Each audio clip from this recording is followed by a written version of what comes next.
the Two Men and a Business Continuity Plan podcast. Navigating success through uncertainty.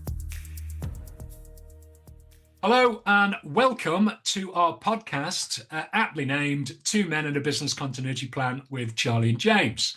For those of you who are new to the podcast, let's find out who the contributors are. Charlie, would you like to introduce yourself? Right, yeah, Charlie McLean, Bristol, as always. And I'm in sunny Glasgow today. Own background is military, followed by angling water, emergency planning, Scottish Power, business continuity, and then I've had my own consultancy for 18 years. So business continuity practitioner, boy and boy, or man and man, or whatever you call it. Yeah, boy to man. Yeah, that's good. Boy to man, something like that. Yeah, I'm James McAllister. I come from a policing background, so I did 30 years in the cops. Was lucky enough to work all over the world dealing with large-scale humanitarian disasters towards the end of my career.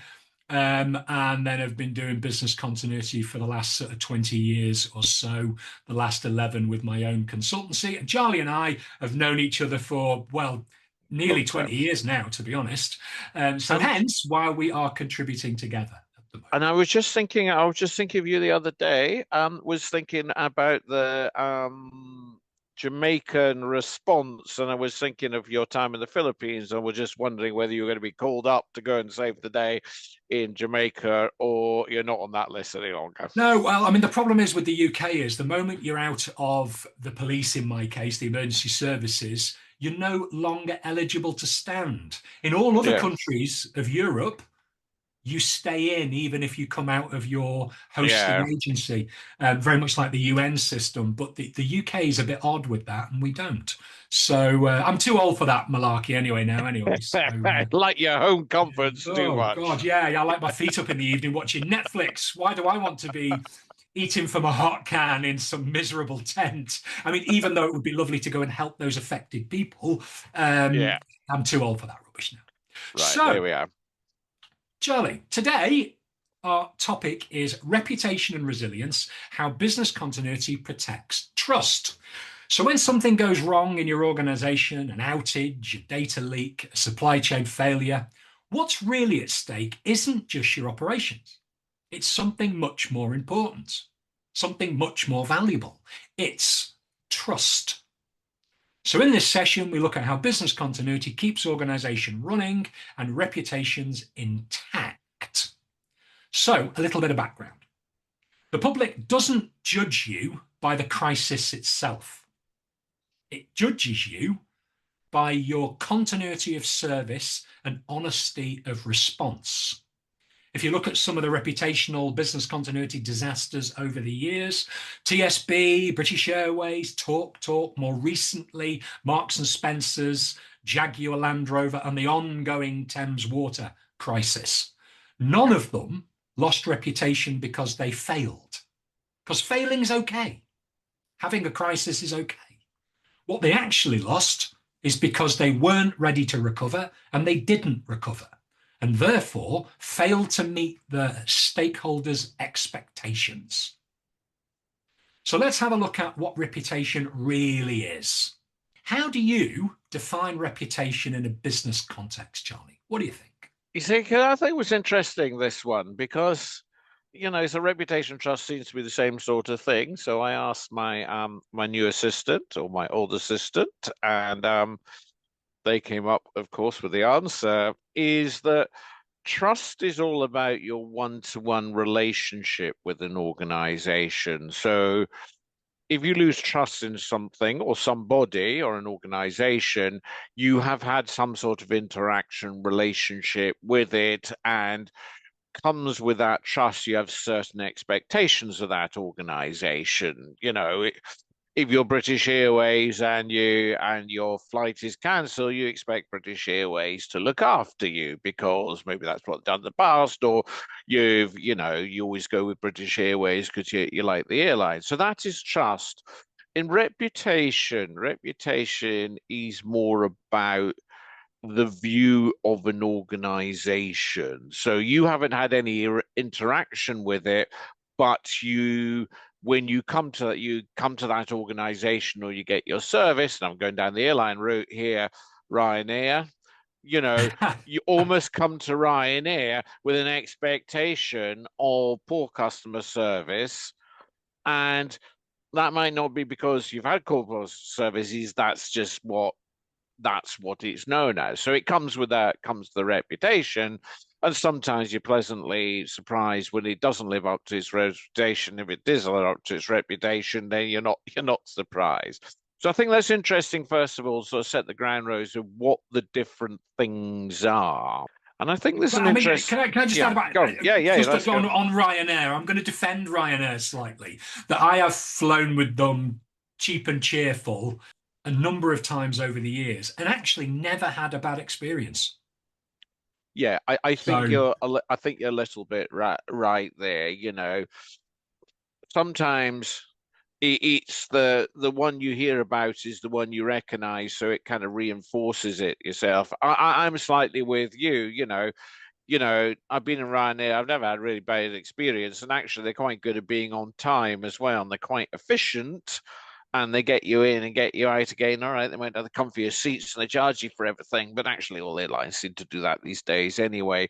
So, but we're still talking about a reputation which is maybe lingers with the organization, maybe long after they've slightly moved on from that reputation. yeah, and the general populace have a very long memory, and they also Yes. have a memory belt on perception as opposed to reality. Yeah. So Um, reputation rather than trust, or yeah, yeah. I mean, have been had their trust let down. yes. I mean, I believe, reputation is simply, trust made visible. The fact that organizations get into a contract, either formal or informal contract, with their customers to deliver. And then people judge the organization how they match their expectation. So I don't think you can separate reputation and trust, because isn't reputation completely built on trust? Because we have an expectation of what the company who delivers to us as a customer should be delivering.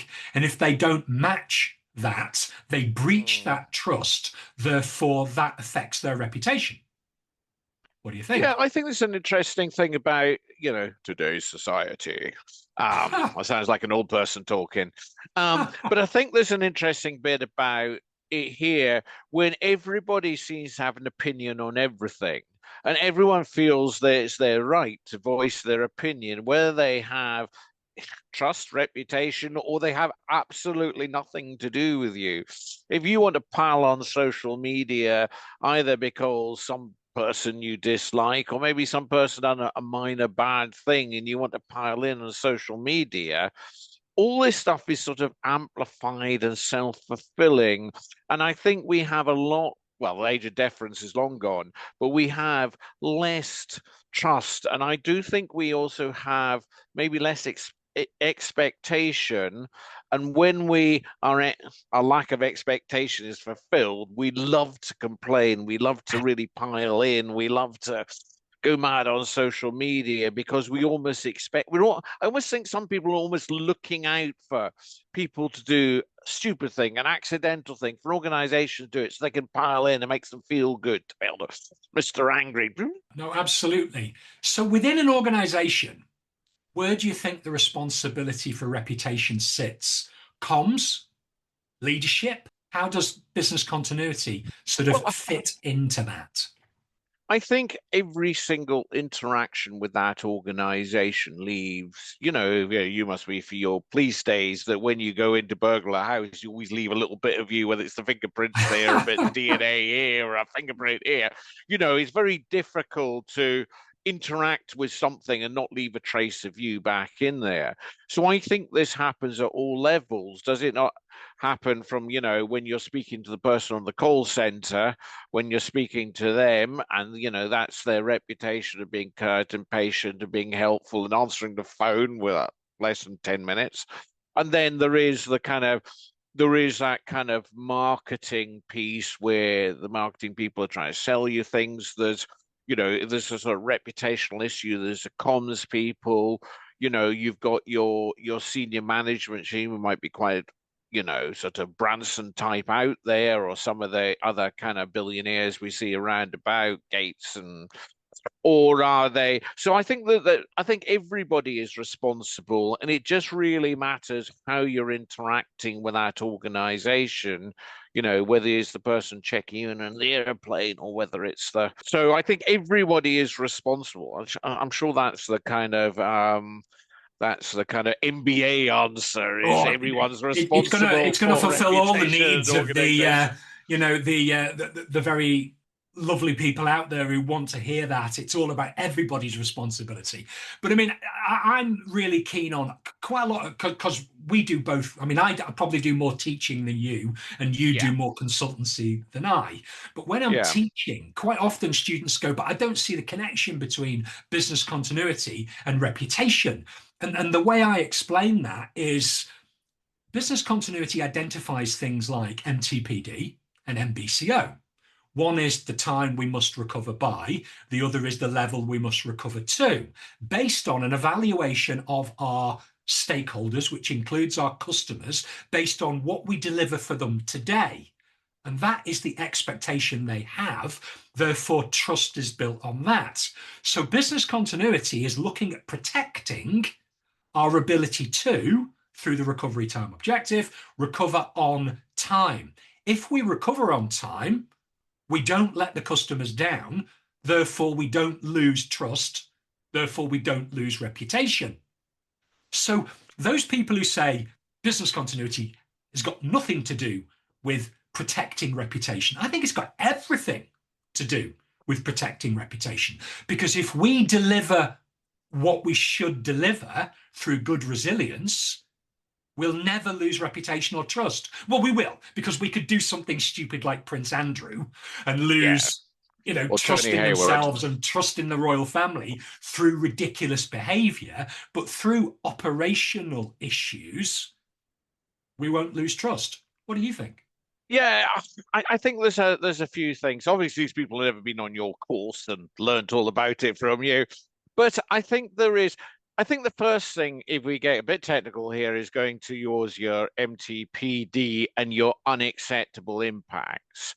So, as in terms of business continuity, the first thing we've done in our business continuity, our BIAs, is say what is an unacceptable impact and what does that mean to this organization? So if we're first determined to say, look, we never want to get there, and probably without business continuity, a number of bits, we would get there. So what we're trying to do in our business continuity through our RTO, we're trying to stop ourselves getting for that thing. And we're trying to recover quicker. And the more we recover quicker, the less our reputation help is having an impact. And the more it has an impact on our customers, the more our reputation is sort of damaged. I think I don't think business continuity can stop the reputational damage because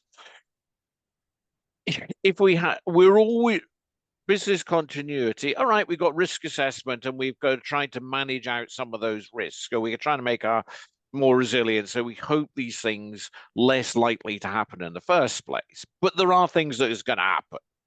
So I think our business continuity is trying to make the impact less. And you've always seen that diagram where it kind of goes down like this. And, without business continuity, it goes down to rock bottom and we recover quicker. We've all seen that diagram. So I think business continuity recovers quicker. I don't think it can stop that. I don't think it can stop that reputational impact. It just depends upon how good you manage it, is how bad it is. I don't know what you think on that one. Whether say business continuity can really head off that loss of trust, loss of reputation. I think that the risk of, the mixture of risk prevention, business continuity recovery, I think is really important because limiting that damage, is massively important. And I think that what makes the difference. You if bad things happen and we react really well, can that enhance our reputation? I definitely think it. I definitely think it can. I think if you, I always take the analogy of a bad meal. You have a bad meal or something's not properly cooked, and the restaurant says, "I'm really sorry. I'll go and get you another meal." And the second one is actually much better.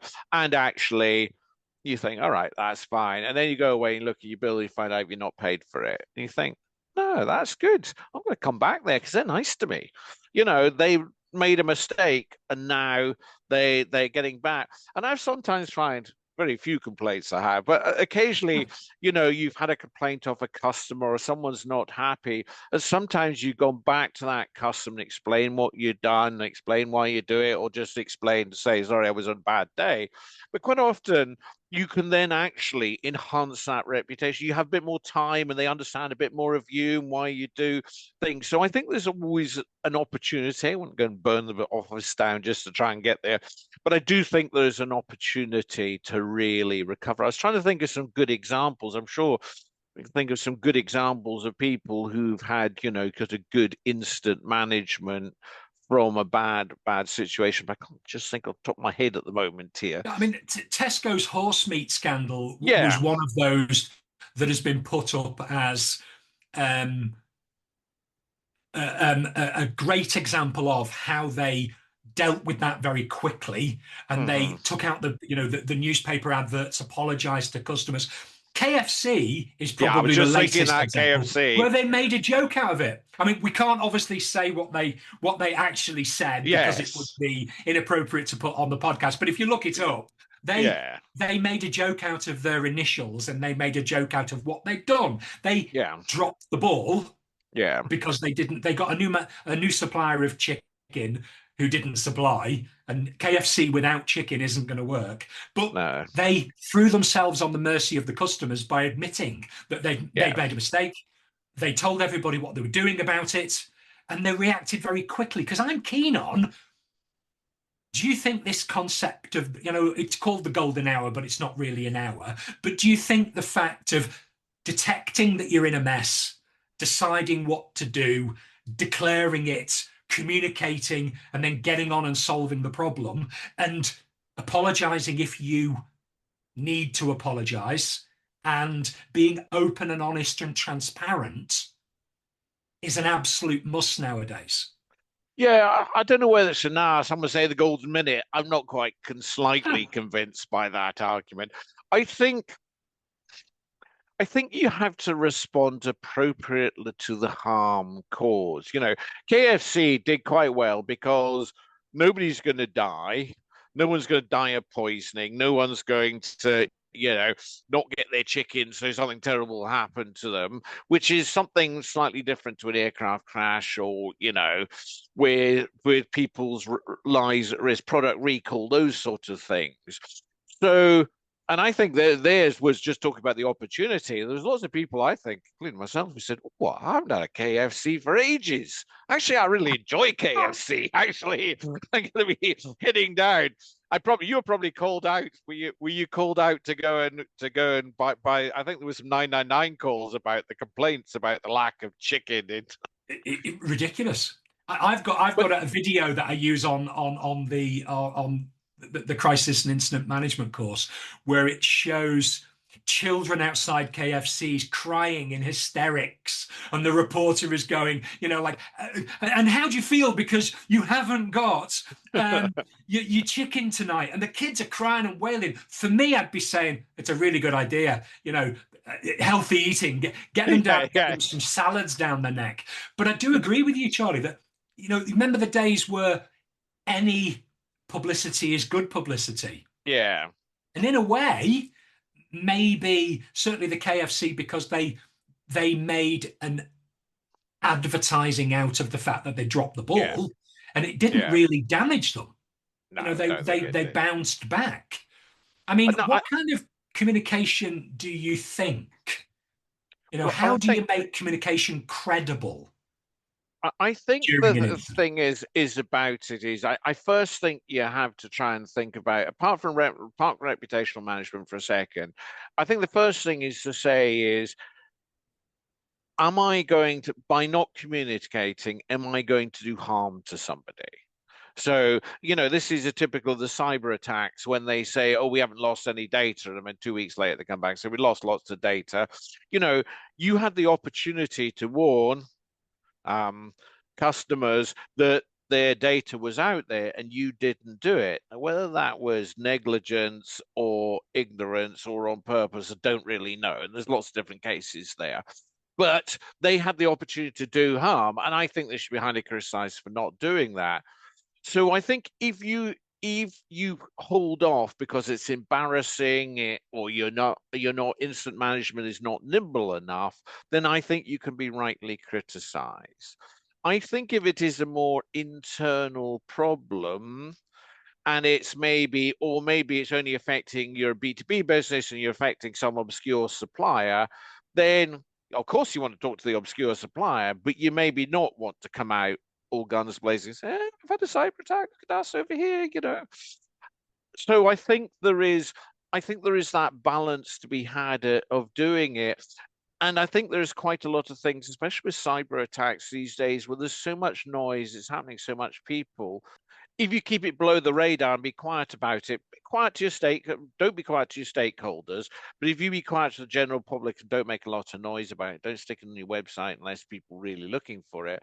I think that is a legitimate strategy. I think you just have to be really, really careful of the cover up.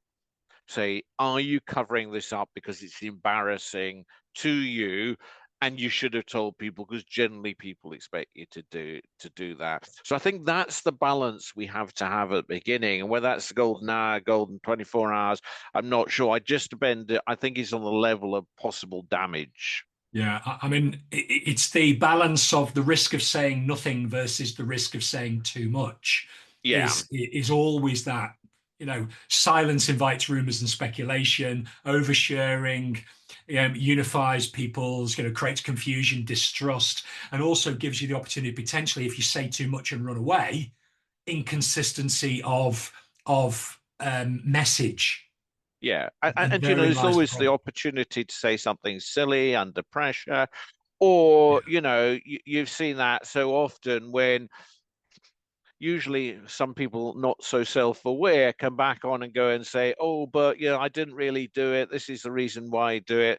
Let's Baroness Moon, some of those sort of things where they're just feeding the story. If they kept quiet, all right, there might be some bad, that's a bit of extreme example. Might be some bad publicity. People might get angry with them, but there's nowhere for this story to go. And you're not feeding the monster, and the monster will move on because it's got a very short memory. It moves on very quickly to somebody else, Yeah. and moves But on what to about in somewhere the else. aftermath though? Because I remember working with a London-based PR firm. I delivered the crisis management, they delivered the crisis comms. And one of the big things, there was a brilliant guy who said, no matter what we do from a crisis communications perspective, you've got to solve the problem. Because until Yeah, you solve the problem, we're going to have to keep doing the crisis communications. yeah. And I think that's a really good thing. Someone like that would probably say, stop creating victims. We need to make sure we don't create any more victims. So, so we need to make sure that we, as you say, because of the problem, so that if your train derails, the train I'm meant to be going to London on tomorrow, that, get the line clear and get that, because actually, there's more people saying, "Oh, I can't go by train. I got to go by plane. It's really inconvenient, and I hate the plane." Or, I've got to go in a bus. That's creating more people who are, it's not the. It was a rail. It was a landslip, but it is creating more annoyed people. So the quicker you sort it, as you say, you're not creating any more victims, and you're solving the problem, and then everyone can move on. Yeah, because I mean, if you look at governments of the years gone by, they were criticised for spin. And this about recovery is judged by behaviour, not slogans. You can spin it as much as you like, but until you Yeah, solve the problem, it's never going to yeah. be over. But do you take the view? I don't know if you're a Ted Lasso fan, but if you take the view of people like Goldfish, they I'm not. I don't watch it. So you're going to have to explain to me yeah. and Well, listeners about this, what he Charlie. said is people are very forgetful. People, I'm not gonna. We'll go back to Ryanair. I'm not gonna fly Ryanair again. Get off Oh, when I'm Ryanair. We'll coming, get sued. Get away from yeah, Ryanair. Ryanair. But next time you come and say, "Oh, this airline Premier 300 quid, this budget airline 100 quid," people forget so Yeah. quickly, and I think you know time is say time is a great healer. We're getting those patriotisms here, but I do think with brands as well, as long as it's a half decent brand and he doesn't go down, it sort of launches from one chaos to the next, and then that builds upon itself. The people are quite forgiving. People do forget. People do go back to what's convenient from them. I had bad service in this restaurant. I'm never going back there again. About 6 months later, should we go around? Oh, that's just round the corner. Yeah, go on. We'll see if it's got any better. It's still Yeah. rubbish. But, people are very forgetful. And I think people, creatures of habits and creatures of convenience. And so often, if you are a brand or something that's convenient, you'll keep people coming back regardless of within reason. Yeah. How do we feel about we've solved the problem? It's starting to diminish the noise that's going on. How do we feel about after the event? Should we shut up, stick our head in the sand, forget all about it, or should we be doing post-incident reports? You know, engaging in inquiries, telling our customers what happened from a root cause analysis perspective, giving them the idea of, this won't happen again, or this is what we're doing to solve the problem? Or should we just shut up and stick our heads in the sand? What do you think? Well, I don't know. I think it's a bit of balance that we do that. I think learning from incidents. I've been, doing some stuff on cyber and local authorities, and there's a couple of local authorities, West Niles councils, Gloucester Council, I think it was, who produced reports, and they produced reports to say, look, a little rah-rah, of course. You're not going to really kind of wash your dirty linen completely, especially when you write the report. But, they have been really useful for me to then actually go and when I'm working with other local authorities or talking teaching like you do, that they are useful there. So sometimes, and if people can learn, I think that's great. But sometimes people do want to move on. They just don't. It was a bad experience. We just want to move on. We don't want to talk about this any longer. So there's a little bit of balance. I don't know. What's your thoughts on this one? I think it depends. I think people need to, if you've been involved in one of those unfortunate incidents where unfortunately people have been caught up and died, for example, I don't think those things ever go away because you are going to get. I mean, Southport. I mean, I live in Southport, so Southport's a primary Hmm. example of July last year when horrible things happened to those poor girls who were just dancing and in having fun, or Hillsborough or Heysel or any of those kind of events where people Hmm. die. That's never going to go away. Yeah. That's going to be every year anniversary forever, basically, Yeah. or until memory fades. And the problem for an organization, if they're caught up in that, is they can never put that to bed. They can never It's very forget difficult to that draw a line happened. under it. They can't draw a line under it because the media or the public, or as you said earlier, the victims, or even the perception of being a victim will just keep coming back. And those kind of ones, I think, obviously coming from a time in the police where I've been involved in these kind of things, is that from they are incredibly difficult to deal with because Yeah. I mean, Hillsborough is a primary example of where the Hillsborough families closed down and said, listen, it's time to put it to bed. Well, it'll never be put to bed. No, It's going it's to a come up every historical anniversary. memory. But you must see, I Really think there's a is. couple of things. You must see when you're teaching, you'll talk about, I don't know, you talk about Piper Alpha or even, well, Hillsborough's a bit gone on a bit, not gone on a bit, but it has a long tail and still talked about. But you do notice quite a bit with new generations coming through. You'll talk about instance again. Well, I haven't heard of that. Piper Alpha, never heard of Yeah, that. yeah, Lockerbie. yeah. What's that? I think this is something about plane crashing somewhere. So there is a memory, but you're right is how do you draw a line under that? I know I was doing something on I talked a little bit about, maybe I'm not going to get sued on this one, on Prince Andrew, or the prince formerly known as Andrew, or Yeah. formerly known as Prince Andrew. But I said one of the ways you can do, if you've been seen to be, well, you have done bad things as a person, a whole spectrum of things, there is always the hope of redemption.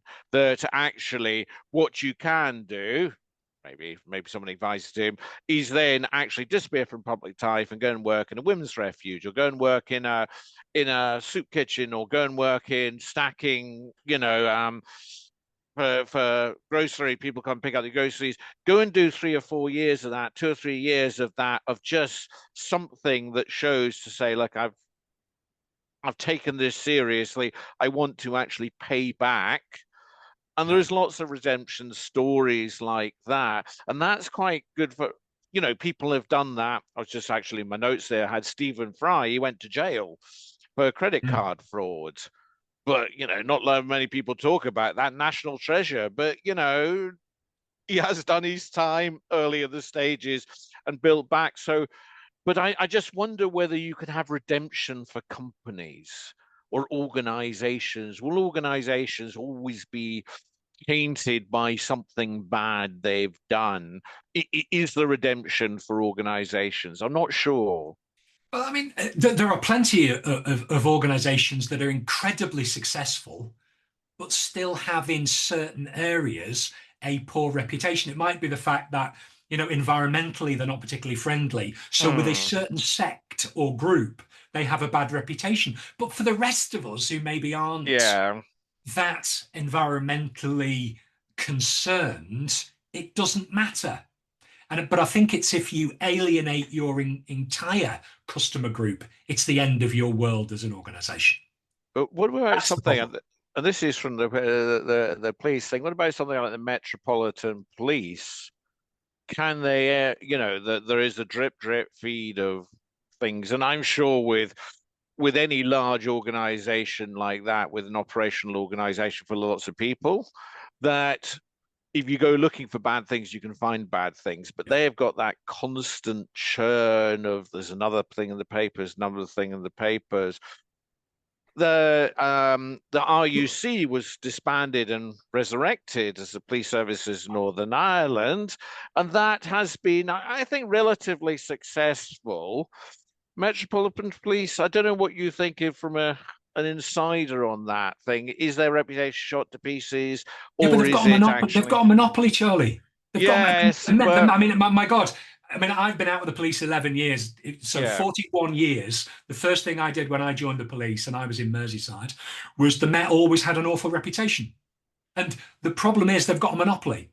Nobody yes, wants to police the Met's area. Nobody. yeah, It's the Wild West, really. And unfortunately, they've got a 30,000 police officers trying to do it.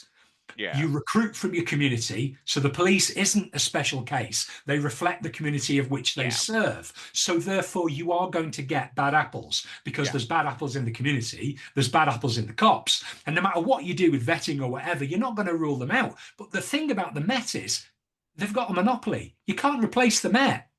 They've talked about it in the past, dividing it up. It won't work. It's an organization which you are in a way stuck with, and they are doing marvelous things to try and improve it. But we're talking it's going to take a really long time. Now, yeah. we could talk about this all day. and longer, but I'm concerned that we are getting to the end of our time. And I just wanted to bring up, normally I would come to Charlie for wise words, but Yeah. I found something that I thought was really interesting. 10 things you can do from a business continuity perspective to help you keep your organization as best you can reputation proof. Ideally, do your business continuity well. Map your stakeholders and their expectations. Link each critical service to recovery objectives. Look at MTPDs, MBCOs, and RTOs. Pre-approve holding statements based on risk analysis. If your risk register's got a load of risks on, why haven't you got holding statements for things you honestly believe are going to happen to you? Train good crisis comms people, spokespeople. Exercise them well. Prioritize safety and welfare of your customers and staff over spin any day. Keep supplier continuity evidence. So if we're doing good things, let's have the evidence to support the fact that we're recovering and doing good things. Test customer scale events, not lab scale events. Let's plan for reality. Measure both operational and reputational recovery and include that in exercises. Find that if we have an event, we do debriefs, we do reviews, and we learn from them. And do everything we possibly can to be open, honest, and transparent. And don't be afraid in the event of a disruption, in the aftermath, to apologize and say you're sorry. I think it's a great list, and I think yes, I think if we did all those things, I think we go a long way to trying to mitigate the incident. So I think the better you can, the quicker your recovery, create less victims, the more your reputation is there. So we wouldn't do it unless it was worth doing. No, absolutely. And it's about joined up, everybody playing together within the organization, understanding that we're all in it together. Right.